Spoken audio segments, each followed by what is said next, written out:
अस्सलाम वालेकुम। सो इस वक्त हम बात करते हैं ईबे रिटर्न्स की। और चूंकि एज अ सेलर आपको ईबे पर रिटर्न्स एक्सेप्ट करनी पड़ती हैं। बहुत सारे डिफरेंसेस इसमें आते हैं, काफी सारे प्रॉस एंड कॉन्स इसमें शामिल होते हैं जो कि आपको समझने जरूरी है एज अ न्यू सेलर। और अगर आप एग्जिस्टिंग सेलर हैं या एक्सपीरियंस होल्डर हैं तो डेफिनेटली शायद कुछ ऐसे पॉइंट्स हो जो शायद आपको हेल्प कर सके।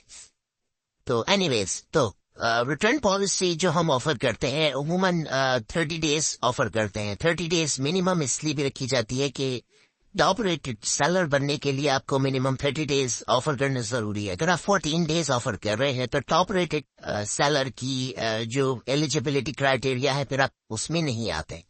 टॉप रेटेड सेलर की और भी एलिजिबिलिटी क्राइटेरियाज हैं, लेकिन ये रिटर्न वाला वन ऑफ देम है।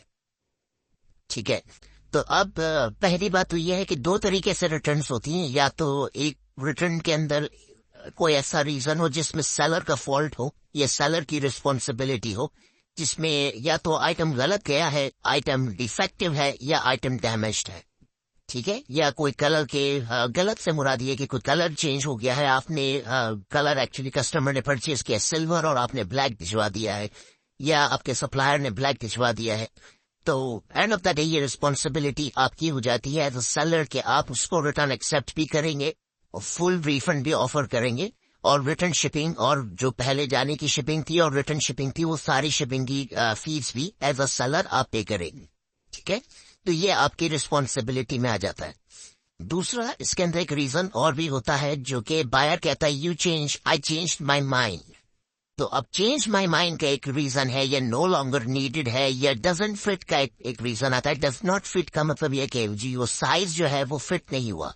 अब साइज फिट नहीं हुआ किसी भी वजह से तो उसकी जिम्मेदारी बायर पे इसलिए चली जाती है कि बायर को चेक करना चाहिए था लिस्टिंग के अंदर और अपनी आइटम को प्रॉपरली, और या तो सेलर से उसे पूछना चाहिए था पहले, लेकिन उससे नहीं पूछा, ये नहीं पहले वो किया, तो अब रिस्पॉन्सिबिलिटी जो है वो बायर की है। तो नो लॉन्गर नीडेड या चेंज माइंड और इस तरह के जो रीजंस हैं इसे हम बायर रिमोर्स कहते हैं। ईबे भी इसे बायर रिमोर्स कहता है। और बायर रिमोर्स के सिचुएशन में जब ये बात आ जाती है तो फिर सेलर जो है उसके ऊपर ये रिस्पॉन्सिबिलिटी नहीं होती कि वो रिटर्न शिपिंग पे करे। सेलर के ऊपर रिस्पॉन्सिबिलिटी ये लाजमी है कि वो रिटर्न एक्सेप्ट करे, लेकिन रीस्टॉकिंग फीस जो है वो चार्ज कर सकता है, रिटर्न शिपिंग फीस जो है वो चार्ज कर सकता है। बायर आपसे जबरदस्ती उस सूरत में नहीं कर सकता।